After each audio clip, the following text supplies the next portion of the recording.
আকাশে পাখির মতো উড়ে বেড়াতে।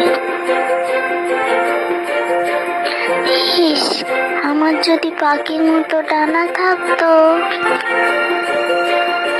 পাগলি মেয়ে আমার, তুমিও একদিন আকাশে পাখির মতো উড়বে মা। কিন্তু কি করে মা? হবে মা, ভালো করে পড়াশোনা করো, একদিন ঠিক আকাশে উঠতে পারবে। আকাশে উঠতে গেলে পড়াশোনা করতে হয়? তোর ভালো লাগে না, আমার তো পড়াশোনা করতেই ভালো লাগে না। তাহলে তুমি তো আকাশে উঠতে পারবে না সোনা।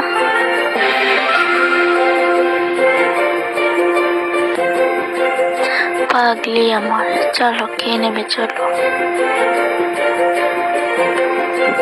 অনেক দিন কেটে যায়, পরি ধীরে ধীরে তার মায়ের ছত্র ছায়ায় বড় হতে থাকে।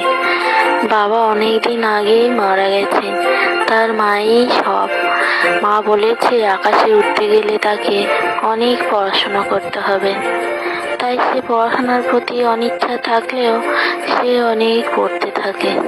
আকাশে উঠতে হবে যে, এবং পড়াশোনা করতে করতে তার পড়াশোনার প্রতি ভালোবাসার সৃষ্টি হয়ে গেল।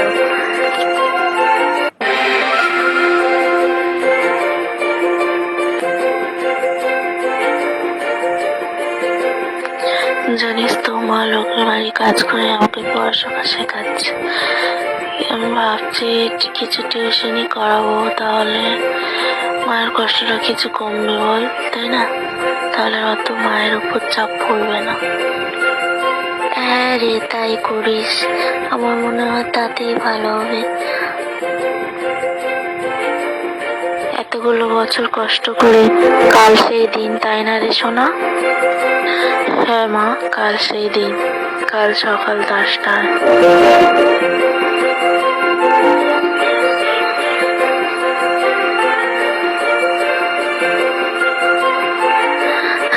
কত কষ্টের পর এই দিন, ভাগবতী সারা জীবন ভালো থাক।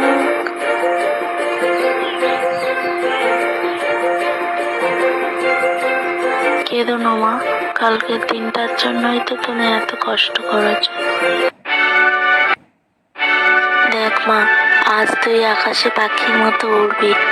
মানুষের কাছে ডানা নেই তো কি হয়েছে, মানুষের কাছে আজ উড়োজাহাজ আছে। আমাকে পাখি করলো যে, তাকেও আমি সঙ্গে নিয়ে উড়বো মা।